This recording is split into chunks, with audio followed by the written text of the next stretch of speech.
Shalom y bienvenidos a Vía Hafta Yisrael, una frase hebrea que significa amarás a Israel. Esperamos que se queden con nosotros, ya que nuestro maestro, el Dr. Baruch, nos compartirá una enseñanza expositiva de la Biblia.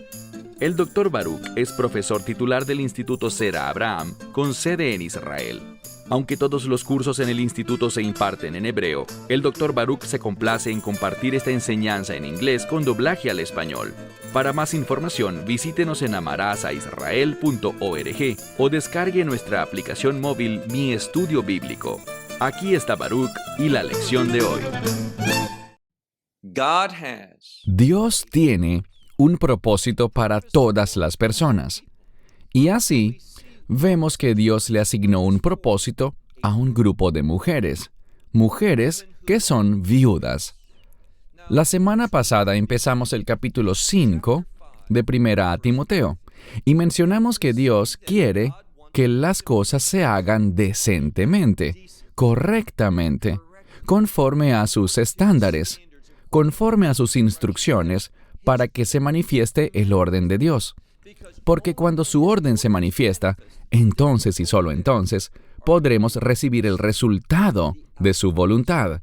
Su justicia será manifestada, su gloria se revelará y su obra se llevará a cabo. Así que la frase decentemente y con orden es muy importante para las vidas de cada uno e igualmente para la congregación local, la eclesia, la congregación de los redimidos. Y la semana pasada vimos que se hizo énfasis en las viudas y se dieron instrucciones al respecto.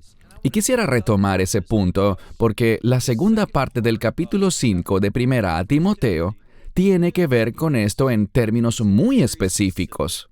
Así que toma tu Biblia y busca conmigo Primera a Timoteo, capítulo 5. Quisiera comenzar en donde quedamos la semana pasada, en el verso 12. Estábamos hablando de mujeres viudas más jóvenes y que, debido a esa juventud, tenían una tendencia a desviarse, a apartarse y dejar de ser fieles al Mesías en este llamado tan especial en sus vidas. Él usa una expresión antigua que significa apartarse. Se apartan de las cosas en las que deberían centrarse y comienzan a interesarse por lo que no deben. Por eso dice aquí, debido a esto, tienen un juicio. Debido a esa desobediencia, recae un juicio en ellas, y ese juicio puede que no solo recaiga en ellas, sino también en la congregación local, porque el pecado se hará manifiesto y caerá el juicio de Dios donde tenga que caer, sobre ese pecado y en los que están involucrados. La palabra griega krima, que traducimos aquí como juicio, también puede entenderse, en ciertos casos, como condenación. Esto trae condenación a esas personas. Sigamos leyendo allí donde quedamos la semana pasada. Porque la primera fe, es decir, la prioridad de su fe, la hicieron a un lado. Eligieron otra cosa en su lugar. Habían hecho un compromiso de formar parte de esa hermandad de viudas, de hacer buenas obras, de ministrar y orar, hacer pedidos, ruegos, súplicas y oración ante Dios de noche y de día. Lo hicieron así por un tiempo, pero empezaron a desviarse, empezaron a ir en contra de ese llamado y a hacer cosas que no debían. Eso es lo que dice aquí. Y luego se pone peor, es una espiral descendente. En lugar de quedarse en un solo sitio, si están en desobediencia, siguen cayendo más y más profundo. Por eso dice aquí, y al mismo tiempo, también aprenden a ser ociosas. La voluntad de Dios nunca es que seamos ociosos. Obviamente, todos necesitamos tener momentos de esparcimiento para descansar.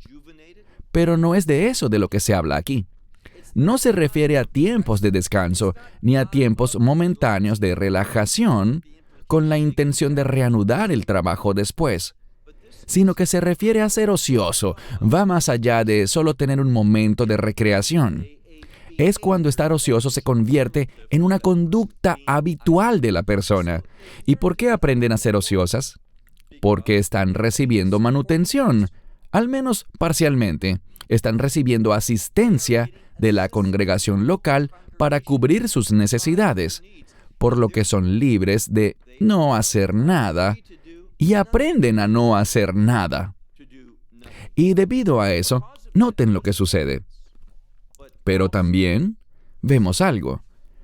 Leamos lo que dice en la mitad del verso 13. Andan en casas. La palabra andan, ergomai, tiene un prefijo que significa andar en círculos y se refiere a deambular de casa en casa. Esa es la implicación. Así que no solo son ociosas, sino que además dice aquí, andan en casas, es decir, de casa en casa, y no solamente son ociosas, sino que también las vemos involucradas en chismes. Y la palabra que sigue significa participar en algo y es la misma palabra para una y otra vez, dando vueltas. Es decir, ponen su atención en cosas en las que realmente no deberían poner atención. En algunas Biblias traducen esta palabra como entrometidas. Y quiero comentar que no es una palabra sexista. Los hombres también caen mucho en esto y son chismosos y entrometidos. Esto se refiere a hablar de otros de una manera indebida y además meterse en la vida de otras personas de manera inapropiada. A eso se refería él aquí. Se ponen a averiguar sobre la vida de otras personas, quizás se la cuentan a otros también, y lo hacen por el motivo incorrecto. Y luego él sigue diciendo, hablando las cosas que no deberían hablar. Hablando cosas que son, y la palabra clave aquí es inapropiadas. Si tradujéramos esto literalmente del griego al hebreo, diría lo que halajá, no en conformidad al estilo de vida correcto, a la forma apropiada de aplicarlo a nuestra conducta en la vida, sin pensar ni actuar en forma correcta. Él dijo que esas eran las consecuencias de no hacer una selección correcta de las viudas en ese sentido espiritual. Pues no se trata de viudas en el sentido literal. Una mujer se casó, su esposo muere, Dios no lo permita, y ella enviuda. Pero no solo estamos hablando de eso, sino de que debe ser una mujer de al menos 60 años, que tenga un testimonio de la crianza que dio a sus hijos, que haya hecho buenas obras y que haya sido mujer de un solo hombre. Recuerden que hablamos de eso la semana pasada. Pasa igual con quien aspira a ser diácono, obispo o líder de la congregación. Debe haber tenido una sola esposa, es decir, que solo se haya casado con una mujer. Punto. Asimismo, si una mujer se ha divorciado, ya no es mujer de un solo hombre. Y si bien puede recibir amor y puede participar en actividades, no formará parte oficialmente de esa hermandad de viudas que reciben esa manutención formal de parte de la congregación local. Bien, continuamos. Dice aquí, ha hecho cosas que no son apropiadas. Verso 14. Por tanto, quiero, y esto está redactado como una orden, no como una simple sugerencia. Dice, por tanto, quiero que las mujeres más jóvenes, y la implicación es viudas más jóvenes, quiero que las viudas más jóvenes se casen, críen hijos, porque aún tienen edad para tener hijos, y, algo de gran importancia, no dejen que el mundo menosprecie esto. Se trata de algo muy honorable, es muy importante para Dios. ¿Y de qué hablo? Se trata de administrar el hogar. Si la mujer administra bien su hogar, y me refiero a su familia, habrá abundante fruto que perdurará por muchas generaciones. De la misma manera, si la mujer no pone ningún interés en esto, si no hace una buena administración de su hogar, habrá consecuencias adversas por muchas generaciones también. Dice aquí que las viudas más jóvenes se casen, críen hijos, administren sus casas y que no den o no dejen oportunidad a aquellos, es decir, a aquel que esté en contra, para que haga algo, para que saque provecho de este agravio. ¿A qué se refería con esto? Si las cosas no se hacen decentemente y con orden, habrá pecado en la comunidad, habrá pecado en esa congregación local. Y eso es un instrumento para agraviar, es decir, que la gente de afuera, al ver eso, al saber esa situación, estarán observando y eso traerá agravios a la congregación. Por tanto, dijo él, quiero que las que son jóvenes se casen, tengan hijos, administren su hogar, para que el que está en contra nuestra no aproveche para hacer agravios de eso que está sucediendo. Verso 15. Porque ya, y en esto Pablo tenía mucha experiencia. Pablo había viajado mucho, conocía muchísimas congregaciones y había visto muchas cosas.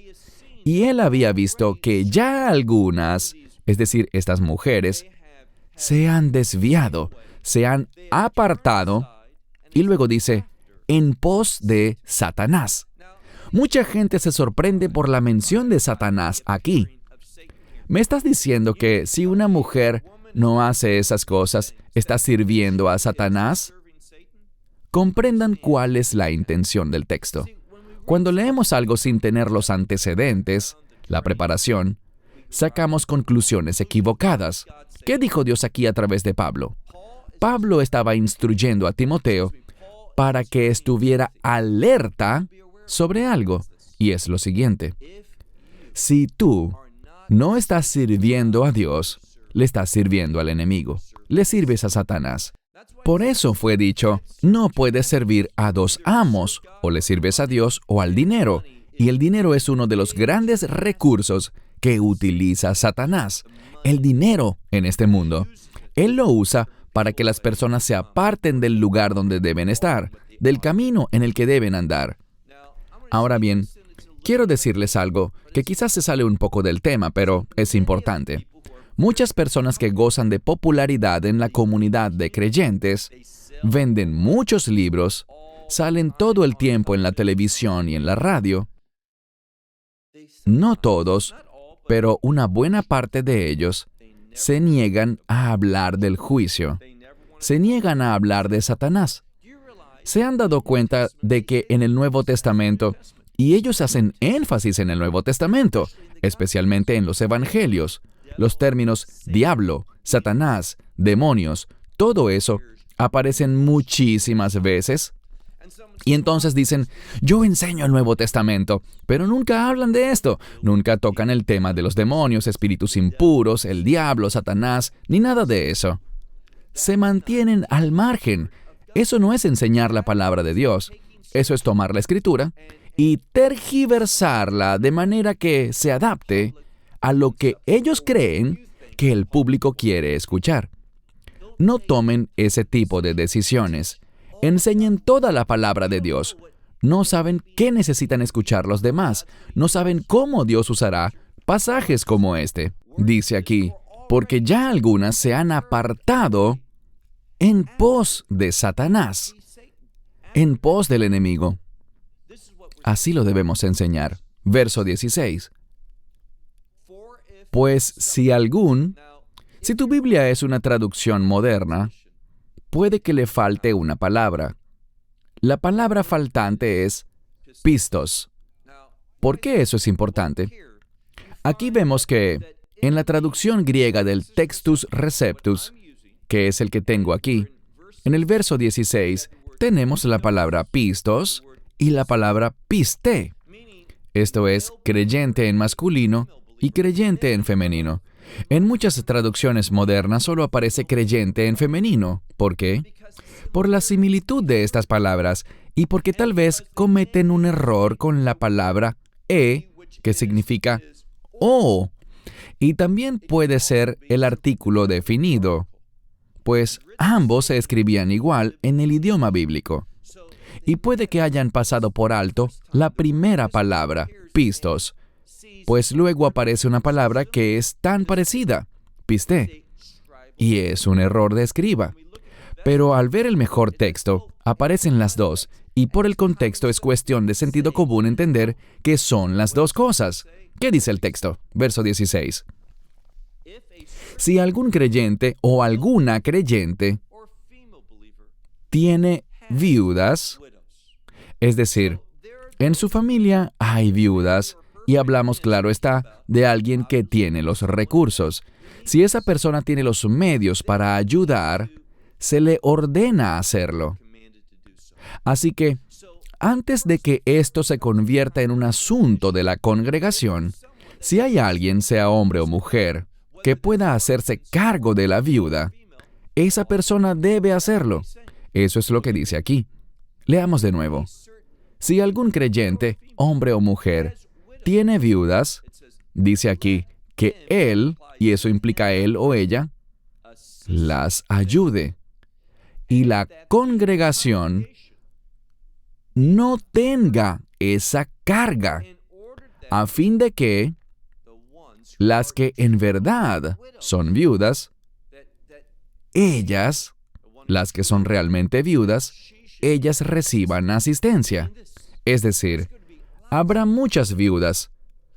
Pablo ha limitado el grupo a las que tengan más de 60 años, las que hayan tenido cierta reputación y testimonio, e incluso así, puede haber un gran número, así que son solo aquellas que no puedan ser mantenidas por su familia, sean hijos o nietos, como lo hablamos la semana pasada, o aún más allá, cualquier miembro de la familia, si tiene los medios, debe asumir esa responsabilidad y hacer lo que pueda. Un poco de ayuda es mejor que ninguna ayuda. Deben ayudar a esas mujeres. ¿Por qué? Porque las viudas son valiosas para Dios. Verso 17. Aquí vamos a hacer un cambio y retomar algo. Aquí vemos la palabra ancianos. Según el contexto, esto quizás tiene que ver con alguien que no solo es mayor de edad, sino que ocupa una posición de anciano en el sentido de liderazgo en la iglesia. Dice aquí, los ancianos que han gobernado bien, es decir, que han liderado bien. La palabra gobernar o liderar es un término que significa estar delante, alguien que tiene autoridad y utiliza esa autoridad. Y la palabra kalos significa que lo hicieron de manera correcta, lo hicieron bien. Los ancianos que gobiernan bien, una doble porción merecen. Una doble porción. Especialmente los que trabajan y se esfuerzan en la palabra y en la enseñanza. ¿Y esto es para qué? Esto nos habla de la importancia de la Escritura, de lo indispensable que es la palabra de Dios, y los que se dedican a estudiarla. No solo gente como yo, sino gente como ustedes, que sirven en la congregación local. Yo no sirvo en una congregación local. Tenemos un instituto aquí, pero no es una congregación como tal. Así que él no hablaba de alguien como yo, sino de alguien que sirve en una congregación local. Dice, los que se dedican a la palabra, y un anciano puede ser también como un pastor, que trabaja, que se esfuerza afanosamente en la palabra y en su enseñanza. Dice aquí que son dignos de una doble porción. Ahora pasemos al verso 18. Porque la Escritura dice, un buey que trilla, es decir, un buey que labora, que trabaja, no le pongas bozal, porque si está trabajando se merece su recompensa, su comida. También digno es el obrero de su salario. Eso es lo que dice la Escritura. Del mismo modo que las viudas también trabajan orando día y noche, intercediendo por los de la congregación local o por las peticiones que la congregación local les participe. Verso 19. Aquí se sigue hablando de los ancianos. Dice,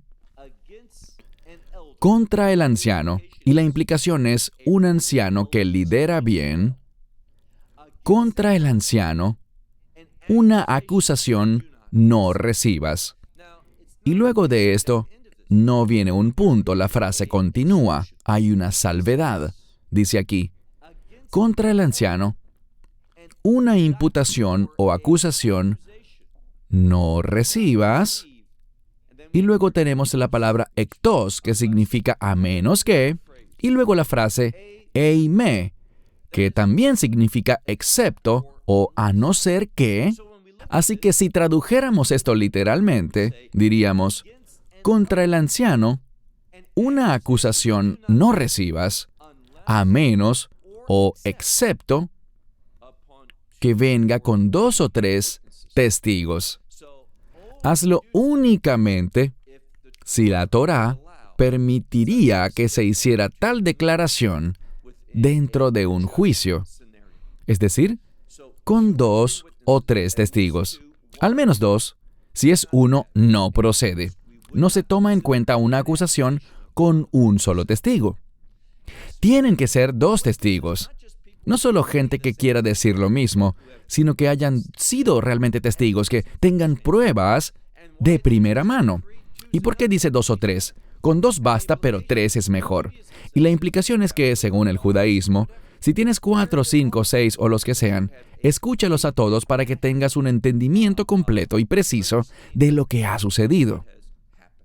A veces, alguien hace algo que parece ser malo, pero cuando reúnes más información, ves que no estaban actuando de mala manera, sino que hacían algo que era apropiado por las razones correctas, así que necesitas todo el testimonio. Dice aquí, contra el anciano una acusación no recibas, a menos y solo si tiene 2 o 3 testigos. Verso 20.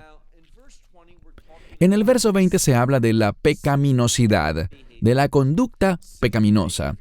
La conducta pecaminosa es propia de los individuos pecaminosos. Dice aquí, la pecaminosidad, los que pecan, delante de todos, reprende, es decir, recriminar para poner en orden las cosas. Existe un debate en cuanto a dónde ubicar esta frase delante de todos.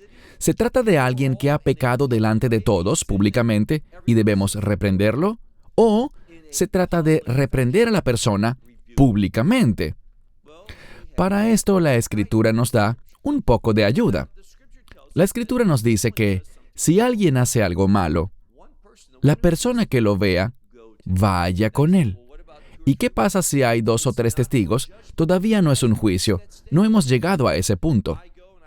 Yo hago algo que no debo, yo peco, y alguien lo ve. Esa persona viene a mí y me dice, Baruch, debimos hacer esto. Y bueno, yo diré la verdad, no lo negaré. Sí, yo pequé al hacer eso. Por tanto, él o ella me dirá, debes arrepentirte. Yo me arrepiento y allí termina el asunto. Lo confieso, oramos juntos, pedimos perdón para mí, fin del asunto. Si yo le salgo con negativas, no, yo no hice eso. Estoy mintiendo. Sí lo hice, pero no quiero admitirlo ni confesarlo. Entonces, traen 2 o 3 más. Y quizás con eso termine el asunto. Diré, bueno, sí, debí haberlo aceptado, me sentía avergonzado, estaba asustado, no sabía qué hacer. Solo dije que no como un acto de reflejo, y no debí hacer eso. Esos 2 o 3 que vinieron, si no los rechazo y confieso, y hago lo que debí hacer la primera vez, obré mal, necesito arrepentirme, debo pedir perdón, oramos, fin del asunto. Si rechazo a esos 2 o 3 también, entonces se lleva ante toda la congregación. Ahora bien, esto podría referirse a algo distinto. Podría referirse a un pecado que se conoce públicamente, delante de todos y por tanto el proceso debe hacerse de manera pública. ¿Para qué? Para que la congregación tenga una reputación pública de ocuparse de los pecados, de tomar una postura, de ejercer disciplina. Eso es muy importante, porque de lo contrario, bueno, leamos todo lo que dice aquí, en los versos que estamos leyendo. Verso 19. Dice, contra el anciano, ese es el verso 19, pero pasemos al 20. El que peque o la pecaminosidad delante de todos, reprende para que los otros tengan temor. Esto es importante.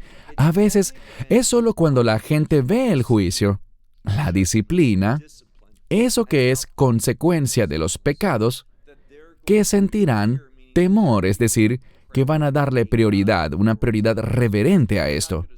No se burlarán del pecado, no lo ignorarán, sino que se darán cuenta de algo. ¿Sabes? Si no me arrepiento, si no cambio, si no empiezo a hacer lo correcto, puede que alguien vaya a denunciar mis pecados de manera pública. Bien, dice aquí, hazlo de esa manera, y lean lo que dice el texto en el verso 20.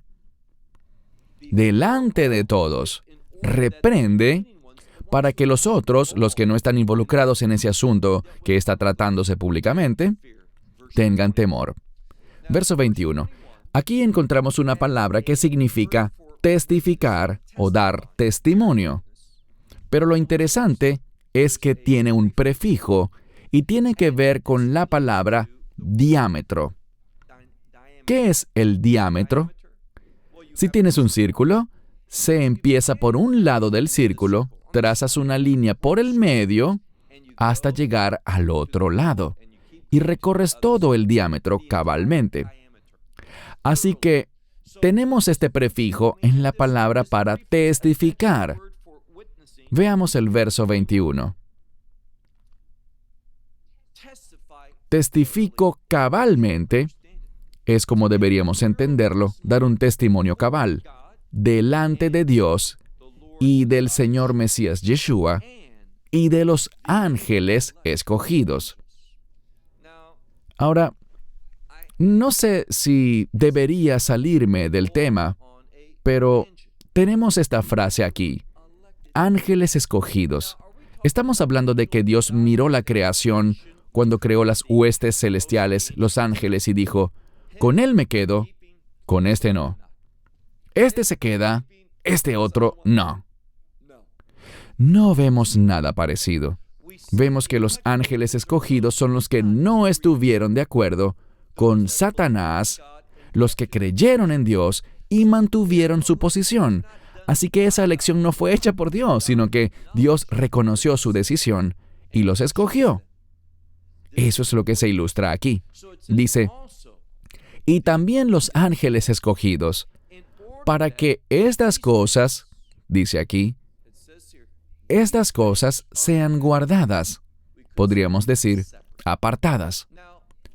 En el judaísmo, el primer curso que un aspirante a rabino debe tomar es Mutar ve Asur, las cosas que están permitidas y las cosas que están prohibidas.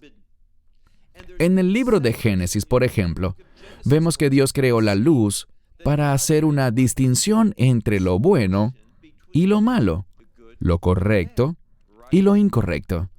Del mismo modo, lo que Pablo le estaba diciendo a Timoteo es esto. Tiene que haber un testimonio cabal delante de Dios y nuestro Señor Mesías Yeshua y los ángeles escogidos, para que guardemos una separación, para que no haya una mezcla y para que hagamos las cosas sin perjuicios y sin favoritismos. En el hebreo moderno diríamos la palabra potexia o masopanim. No tenemos favoritos, hacemos las cosas según lo que es correcto o no, lo que es apropiado o no, lo que está permitido y lo que está prohibido. Eso es lo que dice aquí, y suena muy tradicional desde la perspectiva del judaísmo. Y eso no debería sorprendernos, ya que quien enseñaba estas cosas era el apóstol Pablo. Así que hagan las cosas sin ocasionar perjuicios y sin favoritismos. Verso 22. Las manos ligeramente no impongas. Es decir, no le des a la gente una posición de autoridad, de liderazgo. No les impongas las manos para hacer nombramientos con ligereza. Eso se lleva su tiempo y a veces toma un tiempo muy prolongado antes de imponer las manos sobre alguien. Ni tampoco compartas con los pecados de otros, es decir, no participes en los pecados de otros. Tú mantente aparte, separado. En esta última parte del capítulo 5, vemos un énfasis en hacer distinción, en estar aparte, en no unirse, no participar en las actividades pecaminosas de otros. Más bien, al final del verso 22 dice, tú mismo, puro, consérvate. Nosotros diríamos consérvate puro, pero en griego dice tú mismo, puro, consérvate. Para poner énfasis en que somos nosotros los responsables de mantenernos puros. Ahora, veamos qué más le dijo a Timoteo.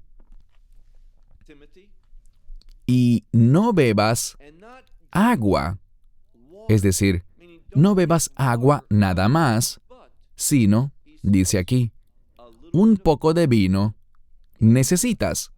¿Por qué será esto? Por causa de tu estómago y la frecuencia de tus debilidades, de tus enfermedades. Timoteo era maduro, era útil, pero no era la persona más saludable. Y Pablo le estaba diciendo, y esto es importante, le dijo, tú puedes beber un poco de vino debido a cómo tienes el estómago, por las enfermedades que tienes.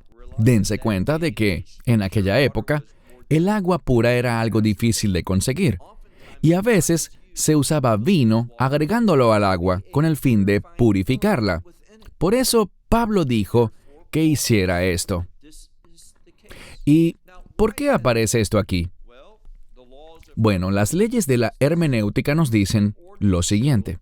Para mostrar discernimiento, Pablo le dijo a Timoteo, debes discernir en función de tu situación personal, pues tienes problemas de estómago y te enfermas mucho. Entonces debes usar discernimiento y tomar las medidas necesarias.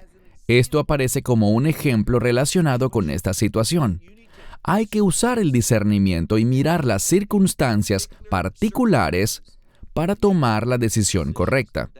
Por eso este verso está aquí. Luego veamos lo que dice el versículo 24. Algunos hombres, quizás refiriéndose a la gente en forma general, dice ántropos, que significa seres humanos. Algunas personas, sus pecados son evidentes. Él hablaba de algo que me parece muy significativo y que muchas veces es muy relevante para todo el mundo, aunque quizás de manera distinta. Quiero traducir esto correctamente. Dice, hay ciertas personas, ciertos hombres y mujeres, cuyos pecados son evidentes, es decir, que son visiblemente distinguibles. Ahora bien, son personas que tienen tendencia a hacer cosas y sus pecados son fácilmente discernibles y muy evidentes. Luego dice, también hay algunos que, primero dice, antes que vayan a juicio, es decir, sus pecados son evidentes y serán llamados por eso y experimentarán un juicio. Pero también hay otros, y la implicación aquí es que sus pecados no son tan evidentes, están encubiertos, o la naturaleza de su pecado no es algo que se hable ni se maneje públicamente. Hay cosas que es preferible esconder, así que el juicio de ellos no llega inmediatamente. Dice, algunos también aparecerán, su juicio, sus pecados serán conocidos, pero mucho después. No crean que son afortunados si caen en la segunda categoría, en la que sus pecados están más ocultos que los de otros. Eso puede ser un aspecto negativo para sus vidas. Terminemos con el verso 25. Asimismo, las buenas obras son evidentes. Él dijo, hay pecados que son fáciles de ver, que inmediatamente acarrean juicio y castigo de parte de la comunidad, de la congregación local o de Dios. Y hay otros que parece tomar más tiempo para que la gente se entere de los comportamientos de esas personas. Dice, asimismo, las buenas obras son evidentes, son claras. Y también hay otros, es decir, los que están en el exterior, en referencia a las buenas obras, no se pueden esconder.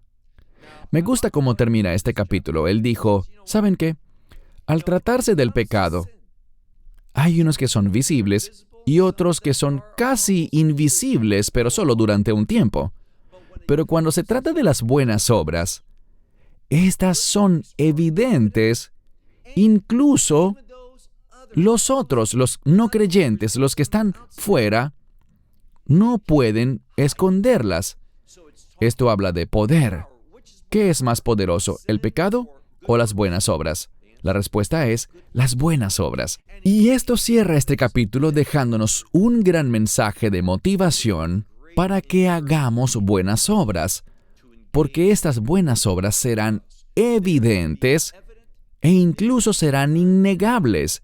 Estas se van a manifestar y traerán el resultado deseado. Pablo quería solo lo mejor para el ministerio y para el llamado de Timoteo. Y quiero cerrar con esto porque es una verdadera característica de alguien que camina con Dios. Querer lo mejor, querer ver a otras personas florecer en la fe, en las buenas obras, florecer en su ministerio. Alguien que esté siendo influenciado por el enemigo, digamos que si a otro le sucede algo maravilloso, eso los hace sentir inferiores. Se ponen celosos o envidiosos. Necesitan hacer algo inmediatamente en contra de eso, o quieren dejar en mal a esa persona. ¡Qué vergonzoso! Alégrense por las cosas buenas que Dios está haciendo en las vidas de los demás. Eso no refleja algo malo en ti, eso refleja algo glorioso para Dios, y esa debería ser tu fuente de gozo. Bien, hasta la próxima semana. Tendremos la conferencia en Orlando. Que Dios les bendiga y espero que sean parte de esa conferencia, bien sea en persona o a través del Internet. Hasta entonces me despido. Shalom desde Israel. Shalom from Israel. Esperamos que te hayas edificado con el mensaje de hoy y lo compartas con otros. Te invitamos a seguir nuestros estudios cada semana por este canal y por el portal de YouTube de Amarás a Israel. También puedes descargar nuestra aplicación móvil gratuita, Mi Estudio Bíblico. Finalmente, para obtener más información sobre nosotros, visita nuestra web amarasaisrael.org, donde encontrarás otras conferencias de Baruch en audio, video y texto. Hasta el próximo programa. Que el Señor te bendiga en Yeshua HaMashiach, Jesús el Mesías, mientras caminas con Él.